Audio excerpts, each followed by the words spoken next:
Sebuah kolom udara berbentuk belalai terbentuk di bawah awan. Detik-detik fenomena alam yang terjadi di Maros, Sulawesi Selatan ini direkam warga. Setelah membesar, ujung kolom udara berputar ini akhirnya menyentuh tanah. Berawal di lahan sawah, pusaran mini tornado ini akhirnya memasuki daerah permukiman. Akibatnya sekitar 50 rumah di Kelurahan Baju Bodoa dan Baji rusak. Kerusakan umumnya terjadi pada dinding dan atap rumah. Saja itu terputar itu macam angin.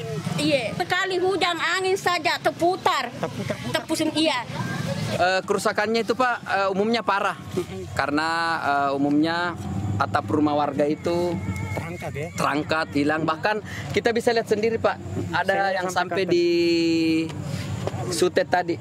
Itu menandakan bahwa memang keras anginnya. Dan ini yang paling parah Pak, yang saya datangi sekarang karena satu rumah rubuh. Ya. Badan Penanggulangan Bencana setempat terus mendata para korban dan jumlah kerugian. Dari Kabupaten Maros, Sulawesi Selatan, Wahyu Ruslan, iNews melaporkan.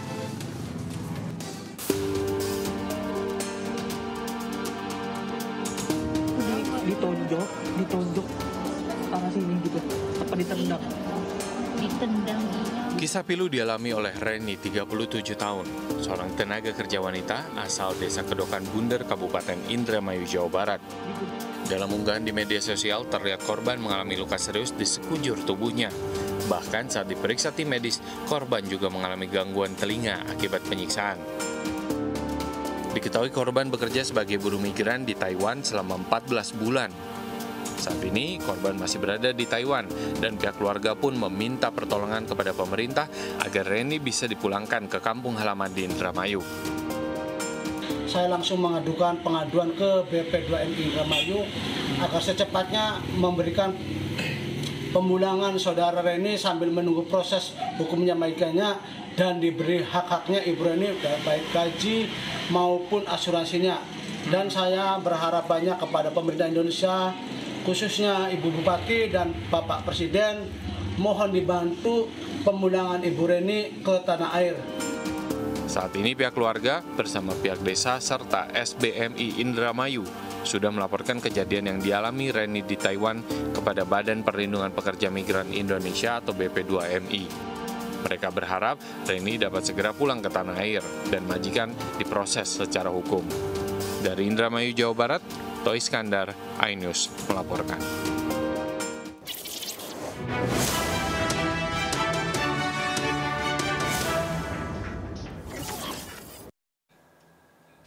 Gue prihatin dengan apa yang dialami Reni. Gue juga berharap pemerintah mau cepat turun tangan menangani kasus ini. Jangan sampai terlambat karena nyawa taruhannya. Dan buat para pekerja yang berniat bekerja di luar negeri, gue ingatkan, berhati-hatilah, jangan tergiur dengan gaji besar. Tingkatkan skill sebelum melamar bekerja di luar negeri.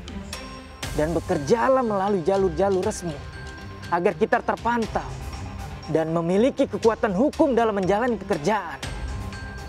Gue Bang Ano akan menjadi suara bagi mereka yang resah dan takut. Gue akan menjadi wajah bagi para pengungkap kebenaran. Nah sekarang gue akan kembali membacakan laporan yang masuk. Laporan pertama dari @HLKanita91. Izin, mohon kepada Pak Polisi untuk berantas habis sampai ke akar-akarnya para pinjol yang merajalela saat ini. Karena banyak menyusahkan masyarakat dengan mengancam, menyebarkan data dan mengucapkan kata-kata yang tidak pantas. Laporan kedua dari @lasitowibu. Lapor Pak, Dusun Karang, Desa Purwonegoro di Banjarnegara, Jawa Tengah, maraknya judi online. Mereka main judi online dengan bentuk game aplikasi smartphone yang temanya Dewa Zeus. Lalu ayah saya juga ikut-ikutan. Sangat meresahkan. Tolong bantuannya Pak. Laporan ketiga dari @ekoval_ano_jr.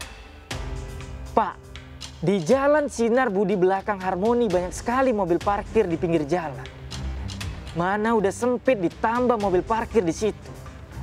Tolong Pak, tindakannya Gara-gara mereka akses jalan jadi susah dan sangat mengganggu. Ingat, Anda tidak perlu takut untuk bersuara. Gue Bang Ano bakal jadi suara bagi yang resah dan takut. Gue bakal jadi wajah bagi para pengungkap kebenaran.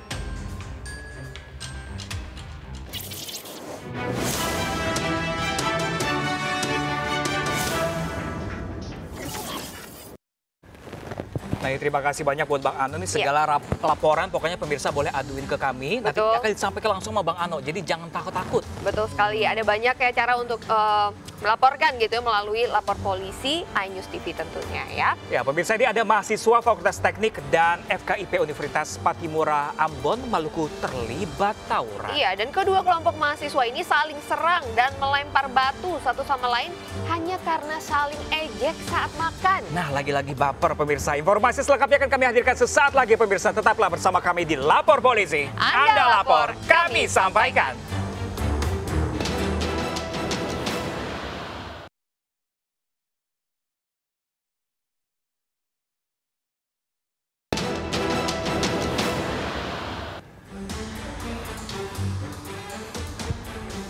Anda kembali bersama kami di Lapor Polisi. Informasi selanjutnya mengenai mahasiswa Fakultas Teknik dan FKIP Universitas Patimura Ambon, Maluku ini yang terlibat kericuhan atau tawuran gitu ya. Bukannya belajar sama tawuran ya pemirsa nih ya. Ini di mana kedua kelompok pemirsa mahasiswa saling serang dan melempar batu satu sama lainnya. Ya. Sementara para dosen tak mampu menghalau kedua massa yang saling bentrok tersebut. Ya.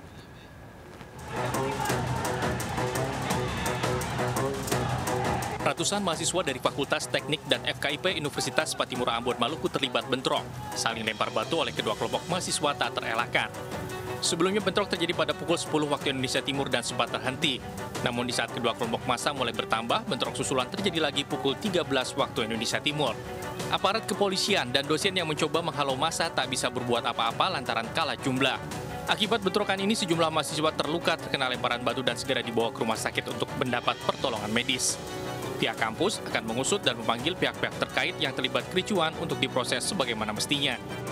Iya, ini makanya kita lagi coba cari ya bagaimana solusi untuk menyelesaikan toh. Ini ketua mahasiswa, FKIP beta mahasiswa, teknik juga beta mahasiswa. Makanya itu lagi bangun koordinasi ini dengan Pak Pimpinan Universitas. Sampai saat ini belum diketahui apa penyebab bentrok yang melibatkan kedua kelompok mahasiswa ini. Dari Ambon, Maluku, Nurdin Abdullah, iNews melaporkan. Sementara itu pemirsa, kericuan mewarnai proses penyitaan lahan dan bangunan seluas 1.800 meter persegi di Gunung Kidul, Yogyakarta. Iya, dan pihak keluarga penggugat memprotes tindakan eksekusi ini karena mendahului hasil gugatan di Pengadilan Negeri Wonosari yang justru masih dalam proses.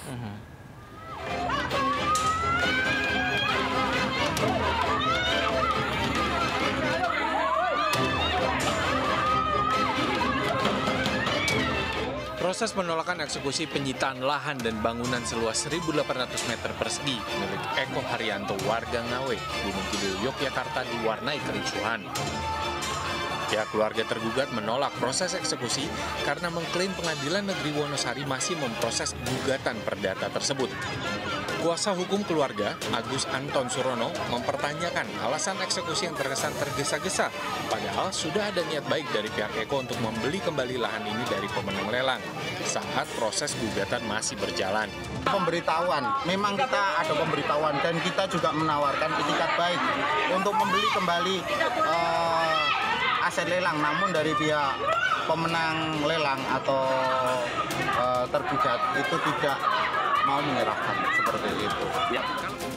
Alotnya proses eksekusi yang berlangsung hingga 5 jam akhirnya membuat pihak eksekutor menunda proses penyitaan hingga keluarnya putusan PN Wonosari.